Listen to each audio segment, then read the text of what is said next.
오늘은 평화의 사람이라고 하는 제목으로 말씀을 나누고자 합니다.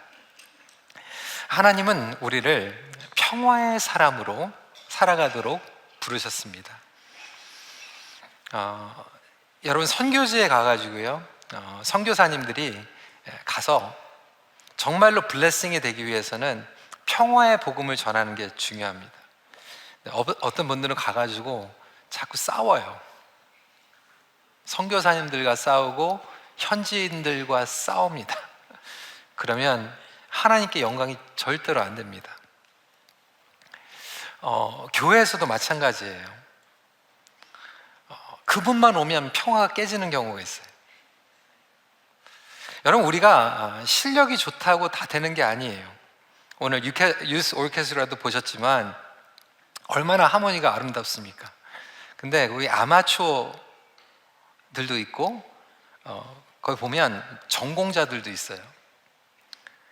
그러니까 전공자의 입장에서는 아마추어에 맞추는 게 쉽지 않습니다. 그냥 자기 실력을 또 드러내고 싶은 마음이 있죠. 그런데 그거를 맞추지 못하면 하모니가 깨지고 평화가 깨집니다. 때로는 우리가 관계 가운데에서 내가 좀 잘하는 것 같고 잘못된 것을 막 고치려고 하다 보면 내가 옳은 것 같고 맞는 것을 하는 것 같지만 그 관계들 가운데에서 이 평화가 깨지는 일들이 얼마나 많이 있는지 몰라요. 여러분, 살아가는 영역 그리고 일터에서도 하나님께서 저희들을 불러주신 목적은 우리가 신령한 복음의 복을 받고 그것을 흘러보내는 것입니다. 오늘 본문에 나오는 이삭의 삶은 별거 아니에요. 농사 짓고 우물 파는 내용이에요. 어떻게 보면 일상생활의 이야기입니다. 그러니까 하나님께서는 이삭을 일상생활로 불러주셨어요. 선교적인 삶, 복된 삶, 근데 농사 짓고 우물 파는 거였어요. 그런데 우물 파고 농사를 짓는 가운데 이웃들과 평화를 이루어 살아가는 삶이에요. 심지어는 안 믿는 사람들, 나를 배척하는 사람들, 핍박하는 사람들을 포함합니다. 우리가 살아가는 이 세상은 갈등과 분열로 혼란의 세상을 살아가고 있지 않습니까? 미국과 이란과 휴전을 맺는 것 같은데 또 터졌어요. 끝이 없습니다. 지금은 좀 묻혀져 있는 것 같지만 여전히 러시아와 우크라이나는 전쟁 가운데 있습니다. 우리가 6.25를 며칠 전에 기념했지만 아직도 전 세계 분단 국가로 우리나라가 반쪽으로 찢어져 있어요. 그런데 그 반쪽에서도 지금 정치적으로 분열과 양극화 현상이 일어나고 있고요. 심지어는 세대별의 가치관, 오래간만에 제가 지인을 만났는데 미국에 살고 있는데 부부가 정치적으로 달라가지고 교회도 다른 교회 다닌대요. 여러분, 지금 현실입니다. 부모와 자녀들이 얘기를 안 해요. 가정에서의 평화가 깨져 있고요. 교회 공동체에서 내가 사역한다고 해가지고 정말로 다른 사람들과 불편하게 그 불편을 만들어내는 사람들이 얼마나 많이 계십니까? 근데 우리는 스스로가 그게 옳은 것이기 때문에 해야 된다고 얘기해요. 여러분, 예수 그리스도는 평강의 왕으로 오셨습니다. 예수님께서 오셔가지고 옳은 것 주장하고 데모하지 않으셨어요. 사람들을 막 고치려고 하시지 않으셨어요. 하나님의 아들로 이 땅에 오셨고 평화의 삶을 이뤄내셨어요. 그리고 십자가에서 평화를 완성시키셨습니다. 그렇다면 저와 여러분들이 예수 그리스도 안에서 거듭나고 예수 그리스도를 따라가는 제자로서 과연 부르심을 받았다면 그 부르심은 평화를 이루는 삶인가? 아니면 여전히 내 고집과 내 주장을 이뤄내는 삶을 살아가고 있는가? 여러분 가정에는 평화가 있습니까? 오늘 말씀을 통해서 그렇다면 이 평화를 어떻게 우리가 누릴 수 있을까? 경험할 수 있을까?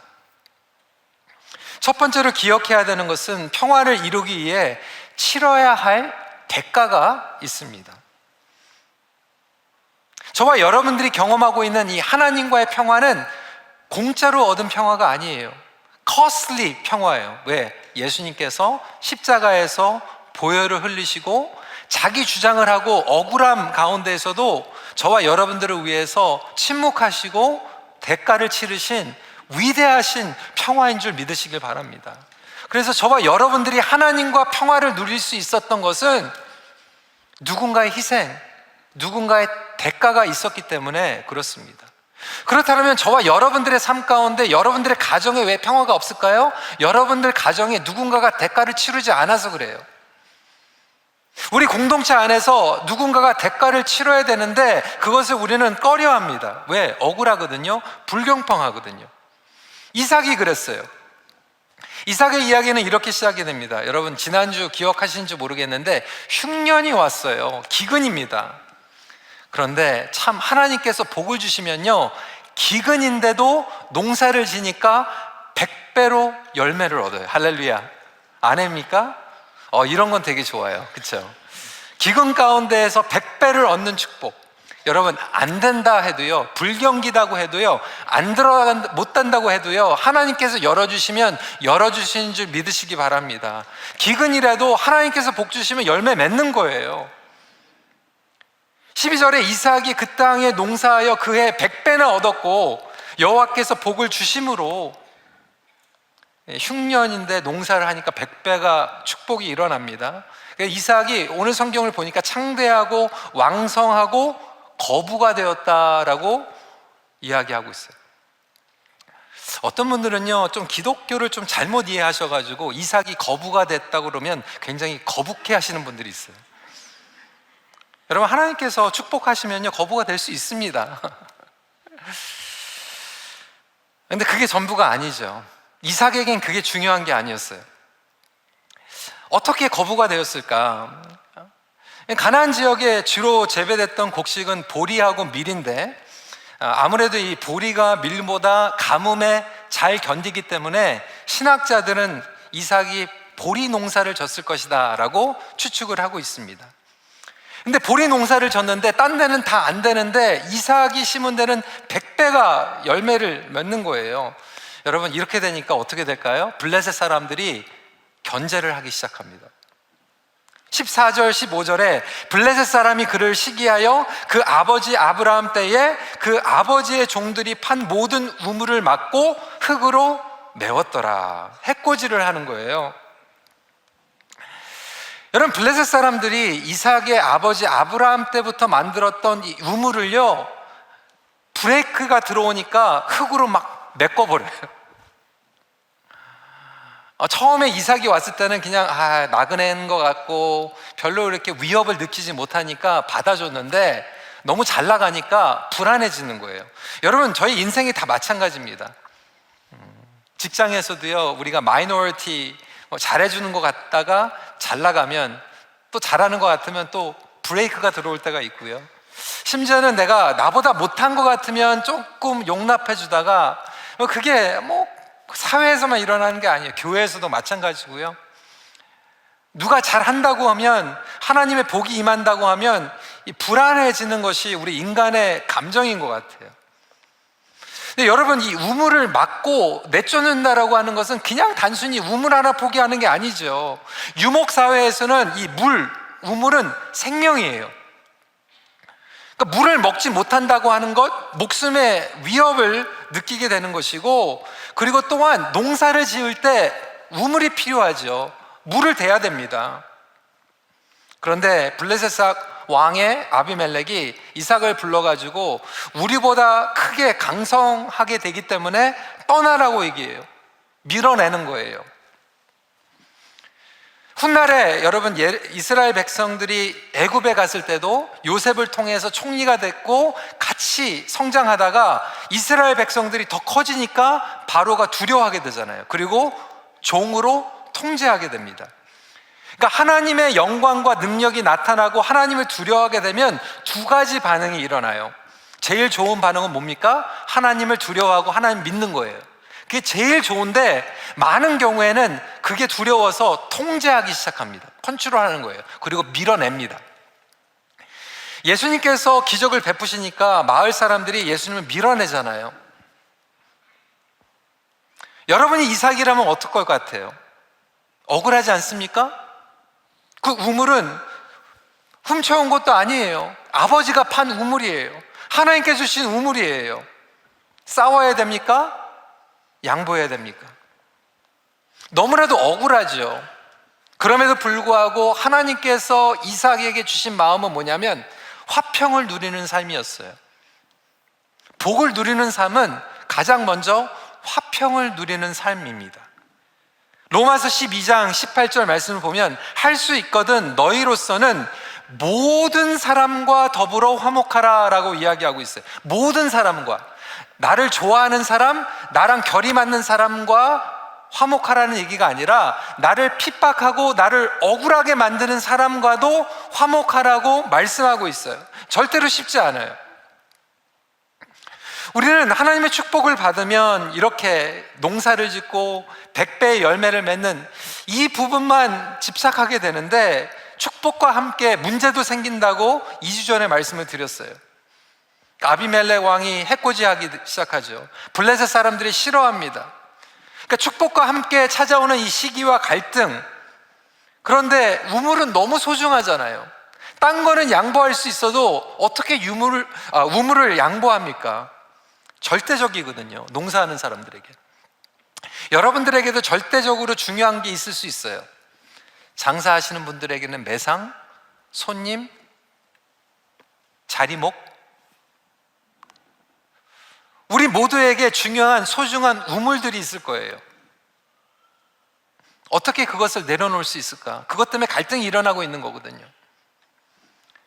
그것이 나의 권리일 수도 있고요, 내가 열심히 일구어낸 터전일 수도 있고요, 나의 자존심, 존재감일 수도 있고요, 나의 위치일 수도 있습니다.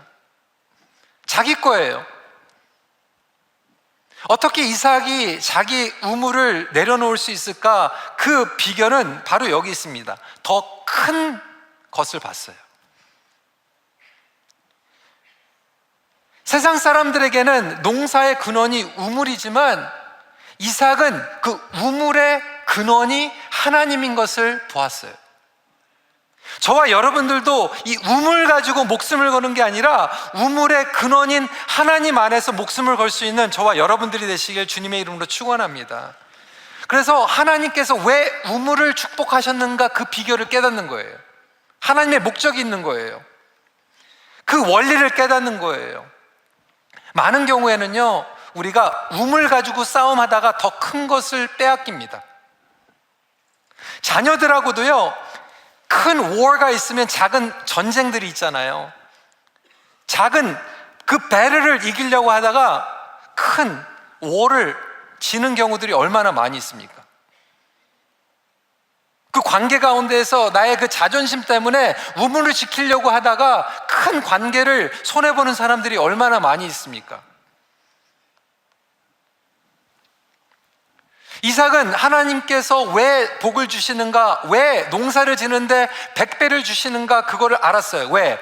열방이 자기가 복을 받는 것을 통해서 하나님의 위대하심을 보게 만들고, 그래서 그 얘기는 뭐냐면 내가 복을 받음으로 다른 사람들에게 피해가 오고 해로움이 오고 상처를 주는 것은 하나님의 온전한 복이 아니라는 거예요. 여러분, 하나님께서 복 주시는데 여러분 옆에 있는 사람들이 손해보고 피해보고 상처받으면 그건 하나님께서 주시는 복이 아닌 거예요.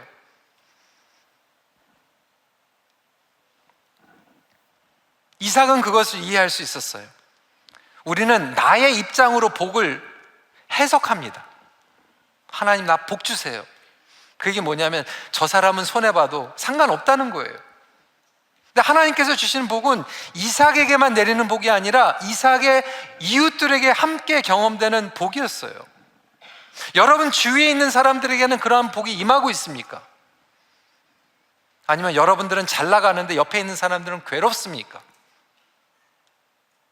혀를 내두르고 있지는 않습니까? 이삭에게 이 우물을 빼앗긴다라고 하는 것은 자기의 입장, 때로는 내려놓기 힘들죠. 조급함, 나의 소유, 수고함의 대가. 우리는 평화를 생각을 할 때도 나의 입장으로 생각해요.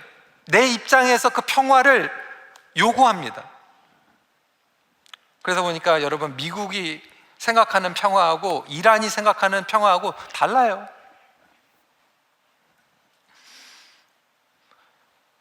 정치적으로도 양극화되어 가지고 보수에서 생각하는 평화와 진보에서 생각하는 평화가 다를 수 있고요.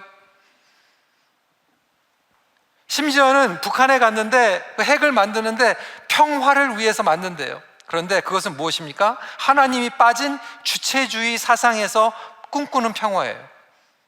이기적인 평화죠.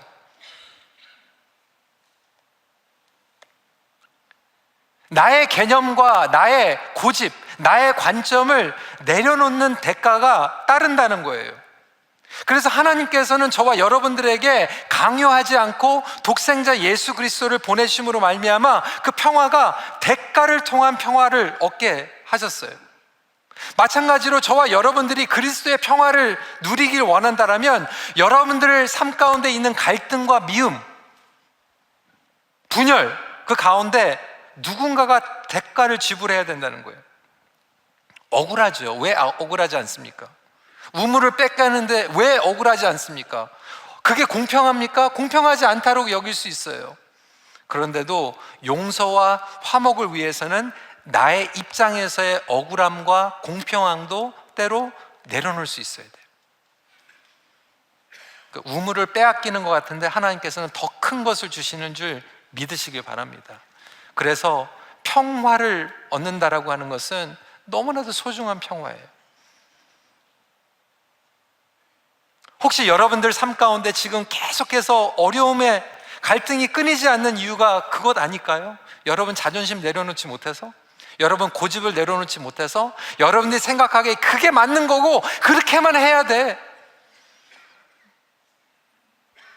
교회에서도 사역 때 보면요, 사실 저 전도사 때부터 목회를 이제 한 30년 정도 지금 하고 있는데요, 교회에서 어려움이 찾아올 때는 사실 복음 가지고 싸우지 않아요. 그 사역에서 내가 생각하는 그 방식대로 하는 게 맞는데 이렇게 고쳐야 되는데 안 되니까 자꾸 힘든 거예요. 관계가 비틀리고. 여러분, 본질은 목숨을 지켜야 돼. 목숨을 대가를 지불하더라도. 그렇지만 본질이 아닌 거는요, 여러분, 그것을 좀 내려놓는 양보의 대가가 여러분 삶 가운데 있기를 간절히 기도합니다. 그거 해도요 안 죽어요. 그거 해도요 잘 됩니다. 두 번째로, 그러면 평화를 위해서 어떻게 해야 될까? 때로는 무대응이 최고의 대응입니다. 18절에 보니까 그 아버지 아브라함 때 팠던 우물들을 다시 팠으니, 가서 팠는데 또 달래요. 또 양보하고 또 갑니다. 20절 21절 말씀 같이 읽을까요? 시작. 그날 목자들이 이삭의 목자와 다투어 이르되 이 물은 우리의 것이라 하매 이삭이 그 다툼으로 말미암아 그 우물 이름을 에색이라 하였으며 또 다른 우물을 팠더니 그들이 또 다툼으로 그 이름을 신나라 하였으며 라고 얘기해요. 그러니까 3번이나 내려놔요. 인내하는 거예요. 그리고 대응하지 않아요. 싸우지 않습니다. 또 가요. 어디까지 갑니까? 22절까지 갑니다. 이삭이 거기서 옮겨 다른 우물을 팠더니 그들이 다투지 아니하였으므로 그 이름을 르호봇이라 하여 이르되 이제는 여호와께서 우리를 위하여 넓게 하셨으니 이 땅에서 우리가 번성하리로다 하였더라. 싸우니까 내려놓고 또 팝니다. 싸우니까 내려놓고 또 팝니다. 어디까지? 르호봇까지, 싸우지 않을 때까지. 그런데 놀라운 역사가 일어납니다. 처음에 이 싸웠던 곳을 에색이라고 얘기해요. 여러분, 에색이라고 하는 의미는 뭐냐면 억압이라고 하는 의미를 가지고 있어요. 근데 두 번째로 신나라고 하는 이름을 붙이는데, 신나는 뭐냐면 대립, 충돌이라고 하는 의미를 가지고 있어요. 그런데 르호봇까지 가서 하나님께서 우물을 주시는데 르호봇의 이름은 뭐냐면 지경이 넓어졌다는 거예요. 그러니까 억압받고 대립되는 것을 떠나서 하나님께 순종하고 하나님께서 우물을 주시니까 어떻게 됩니까? 지경이 넓어지는 거예요. 이삭의 그릇이 넓어지는 거예요. 하나님의 지경이 넓어지는 거예요. 여러분들에게도 이렇게 르호봇의 은혜가 있기를 간절히 기도합니다. 그러니까 그 신나에서 에색에서 목숨 걸고 싸우지 말라는 거예요. 하나님은 더 크신 분이라는 거예요. 근데 우리는 어려워요. 왜? 그 에색이 너무 귀해 보이거든요. 신나가 전부인 것 같거든요. 거기서 내가 후퇴하면 정말로 다 잃어버릴 것 같거든요. 그건 사단이 주는 마음이에요. 조급함이에요. 그것밖에 안 보이게 만드는 거예요. 근데 여러분 그거 딱 내려놓고 가면요, 하나님께서 르호봇을 주실 줄 믿으시기 바랍니다. 저와 여러분들에게 주시는 건 하나님의 넓은 거예요. 근데 여러분은 지금 어디에서 싸우고 있습니까? 무엇을 위해서 싸우고 있습니까?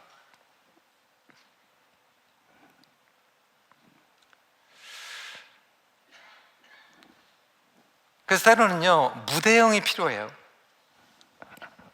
제가 이렇게 얘기했다고 또 제가 설교하는데 대응도 안 하고 그런 얘기 아니죠. 그러니까 하나님께서 우리에게 주시는 것은 즉각 우리가 순종해야 되는데, 제가 이제 영어 목회를 쭉 하다가 10년 전에 이제 한국어 목회로 이제 트랜지션 했잖아요. 너무나도 정서적으로 다른 게 있어요. 우리 한국 회중은 아무래도 이제 대한민국의 정서가 뭡니까? 빨리빨리. 지금 당장 반응하는 거. 그렇죠? 그래서 뚜껑도 금방 열리고, 막 화도 나고, 그래서 지금 대한민국 때문에, 하여튼 축구 때문에 그냥 뭐 난리가 나고, 뭐 하여튼 뚜껑이 열렸다가 내일이면 또 다 잊어버릴 거예요. 저와 여러분들이 그래요. 그러니까 이해하면요, 사실은 좀 어쨌든 좀 느려 터질 때가 있는 것 같아요. 좀 답답할 때도 있거든요. 좀 하자 그러면 하자 그래요. 언제? 내년도 하자 그러고. 신방 해달라고 그래서 언제 가냐 그러면 다다음 달에 좀 와달라고 그러고. 막 좀 이렇게 좀 뜸을 들이는 그런 것도 있는데, 한국어 목회를 하니까요, 이게 빨리빨리 그냥 당장. 그래서 제가 처음에는 이게 좀 적응이 안 됐던 게, 우리 어르신들이 갑자기 이렇게 소천하실 때가 있잖아요. 그럴 수도 있으니까 밤에도 이제 전화기를 켜놓고, 이제 특히 이제 주일날 되면 이제 설교를 해야 되니까 이제 토요일날 밤에는 좀 제가 일찍 자려고 이렇게 하는데, 꼭 가끔 가다가 몇 분들이 주일날 새벽 3시에 카톡하고 보내는 거예요. 그래 깜짝 놀라가지고 이거 급한 일인가 가지고 보면 급한 일도 아니에요. 목사님, 뭐 기도하는데 뭐 하여튼 우리 교회 뭐 이런 거를 고쳤으면 좋겠고, 뭐 근데 왜 새벽 3시에 저한테 카톡을 보냅니까? 급한 것도 아니에요. 뭐 그런 것 같아요. 뭐 나는 밤을 새면서 교회 걱정을 하고 있습니다, 뭐 그런 걸 알리려고 그러는 건지. 그래가지고 제가 나중에 알게 되는 게, 그 카톡도 안 울리게 하는 게 있더라고요. 그래서 정말로 이머전시로 받아야 되는 것들은 살려놓고 아닌 것들은 그냥 안 뜨게 만들었어요. 근데 여러분 정말로요, 잘 돌아갑니다. 지금 당장 반응 안 해도 되는 것들이 너무 많아요. 사실은 우리가 90% 지금 당장 반응하지 않아도 되는 것 때문에 우리는 뚜껑이 열리고 반응하고 대꾸하고 또 말대답하고 그러다가 또 싸우고 막 불편하고. 아까도 마이크 막 하나 안 돼가지고 막 그러길래 제가 막 그랬어요. 그냥 반응하지 마. 부르면 되잖아요. 마이크 안 나가면 어떻습니까? 우리 예배 드리는데 전혀 지장 없어요. 때로는 우리가 작은 것에 너무나도 감정적으로 소모를 하고 불편해지는데, 제가 한번 글을 봤는데 이런 글이 있더라고요. When no response is the best response. 무대응이 유익한 경우가 있대요. 어떨 때가 유익하냐면 감정적 소모 방지를 위해서. 그러니까 어떤 사람들은 굉장히 무례하거든요.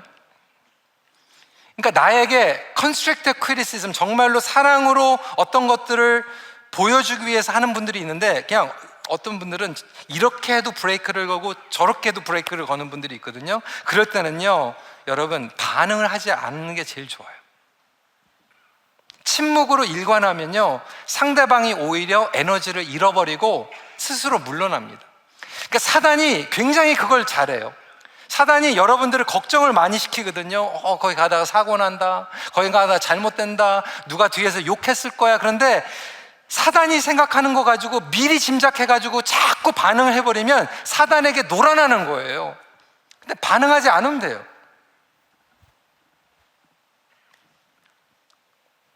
근데 우리 삶 가운데에서도 막 이렇게 하여튼 막 꼭꼭 누르는 사람들이 있어요. 제가 지난번에도 한번 얘기했죠. 어느 분이 그러더라. 목사님이 제가 목사님 한번 떠보는 겁니다. 제가 회입니까? 저를 떠보게? 그래서 저는 아직도 그분만 보면 사시미 칼이 생각이 나요. 그래서 저는 굉장히 그때 막 기분이 되게 나빴어요. 어떻게 진짜로 무례하다, 나를 떠본다고 얘기하고. 근데 여러분, 제가 10년이 되니까요 반응 안 해요.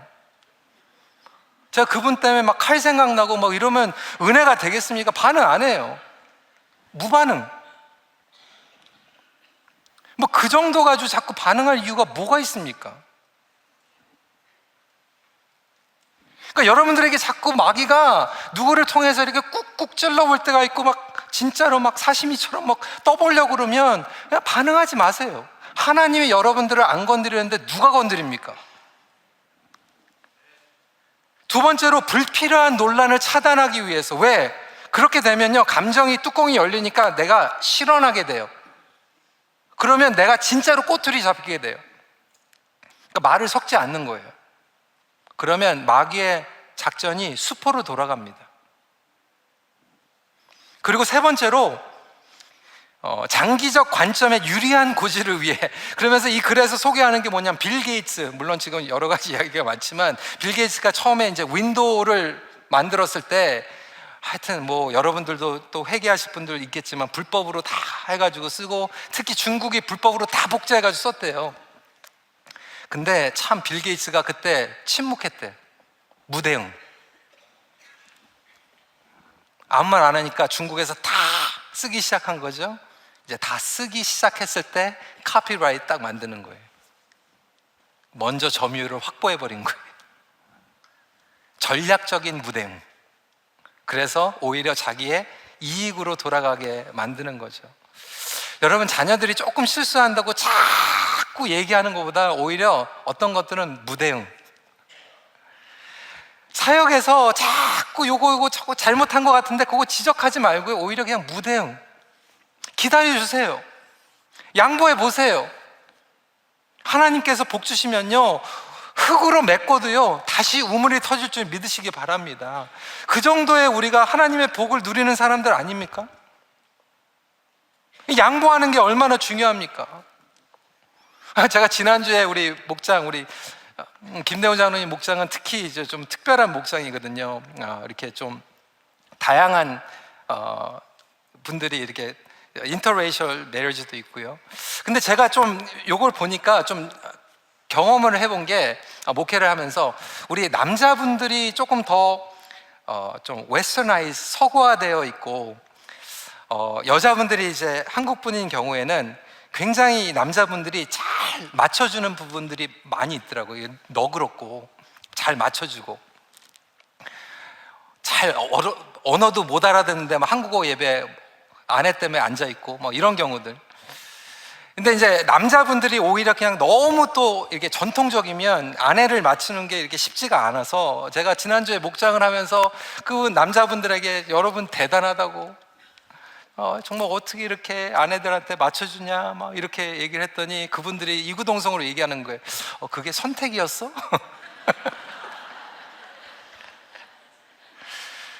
여러분, 그게 맞는 거예요. 선택이 아니라 그냥 맞춰주는 거예요. 인내하고 양보하고. 우물 뺏겨도 괜찮아요. 여러분, 우물보다 더 중요한 것만 안 뺏기면 돼요.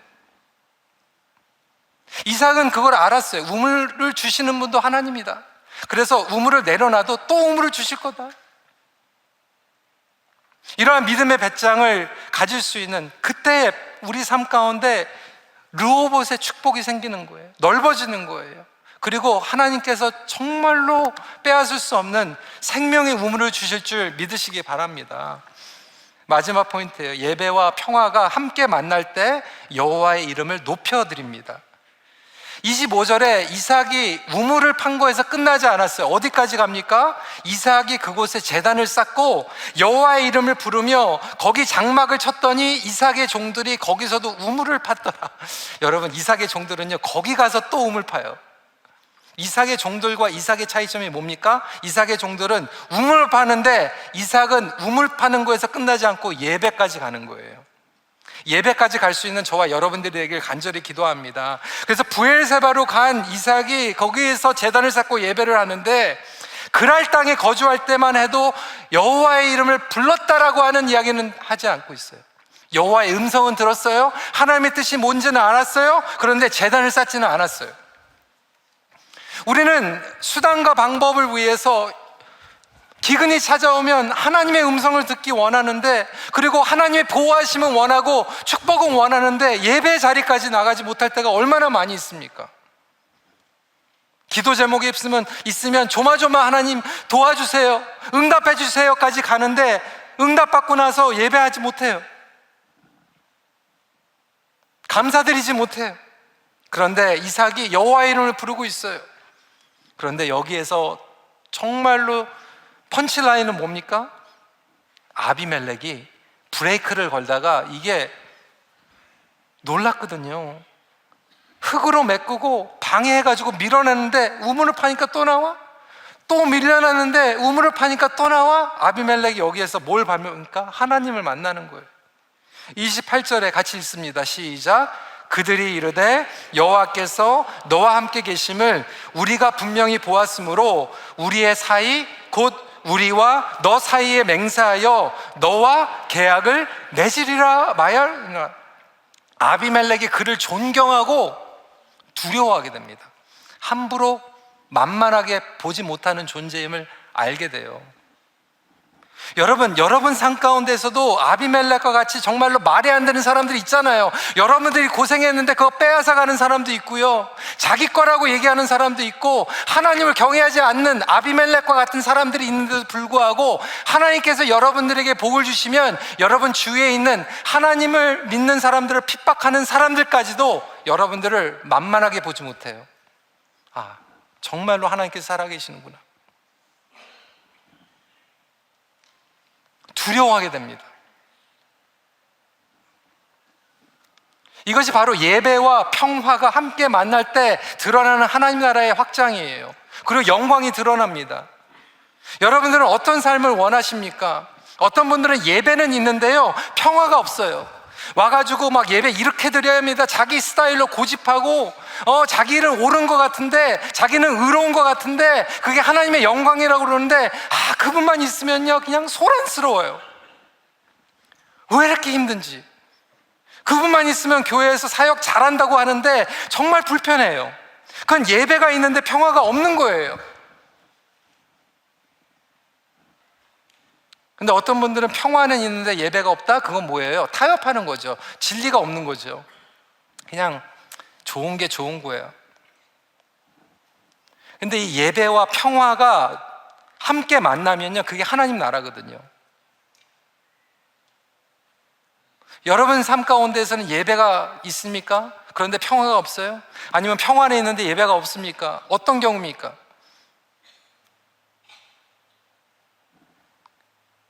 선교지에서도요, 우리가 선교지에 갈 때 물론 다른 교회들이 이미 있는 곳에 가시는 분들도 있지만, 저희가 이제 북인도 땅에 갔을 때 예전에, 그리고 아프가니스탄, 말리 뭐 이런 데 가면 맨 땅에 헤딩하는 거거든요. 정말로 한 번도 복음이 들어가지 않은 마을에 들어가거든요. 그런데 정말로 기적과 같은 일이 일어나는데, 선교사님들이 훈련시킬 때 선교팀들에게 뭐라고 얘기하면, 가서 제일 먼저 찾아야 되는 게 뭐냐면 person of peace를 찾아야 돼. 평화의 사람을 하나님께서 예비해 두셨어요. 그래서 이 평화의 사람은 이미 하나님께서 준비해 주셨기 때문에 그곳에서 복음을 받아들입니다. 그리고 선교팀을 받아들여요. 그리고 그 사람이 복음을 듣고 예수님을 영접하고 세례를 받으면 그 사람의 집이 교회가 됩니다. 그래서 일주일, 2주일밖에 머물지 않았는데 갔다가 1년 후에 오면 거기가 교회가 되어 있는 거예요. 그게 평화의 사람입니다.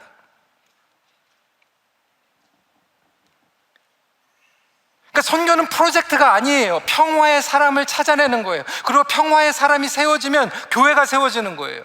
여러분, 목장에서도 목자 목녀가요, 제일 중요한 건 평화의 사람이 되는 거예요. 목자 목녀가 평화의 사람이 되면요, 그 목장은 됩니다.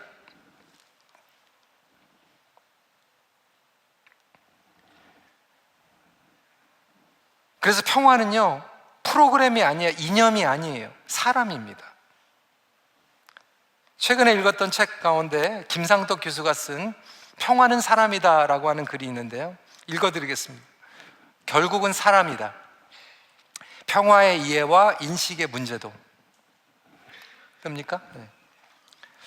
폭력에 대한 감수성과 폭력을 줄여가는 주체도, 더 나은 세상을 상상하며 단절의 기억을 절연히 끊어내고 소통의 기억을 선택하고 살아내는 것도 사람이다. 평화는 결국 사람이며 사람이어야 한다. 평화를 관념이나 당위, 제도나 정책 등으로 접근할 때 우리는 본질을 놓치기 마련이다. 그래서 평화는 사람이 중심이고 관계가 중심이며 피해자가 중심이어야 한다. 여러분들은 가정에서 이념을 고집하고 있습니까? 옳고 그름을 고집하고 있습니까? 예수님이 이 땅에 오셔가지고 옳고 그름 고집하지 않으셨어요.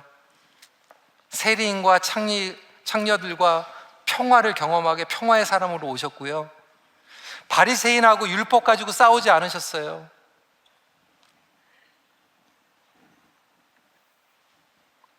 예수님은 평화의 사람으로 오셨어요.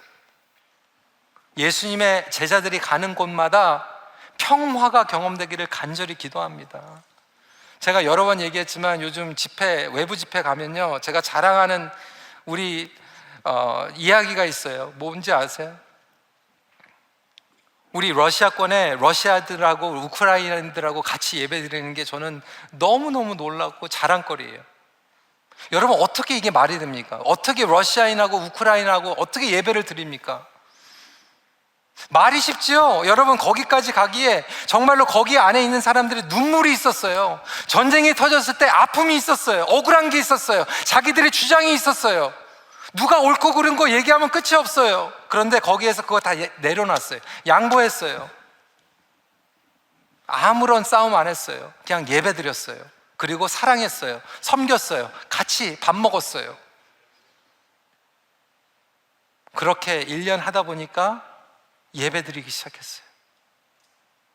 여러분, 러시아하고 우크라이나 분들이 예배를 같이 드리는데 왜 여러분들 집에서는 이렇게 핵폭탄이 멈추지 않습니까?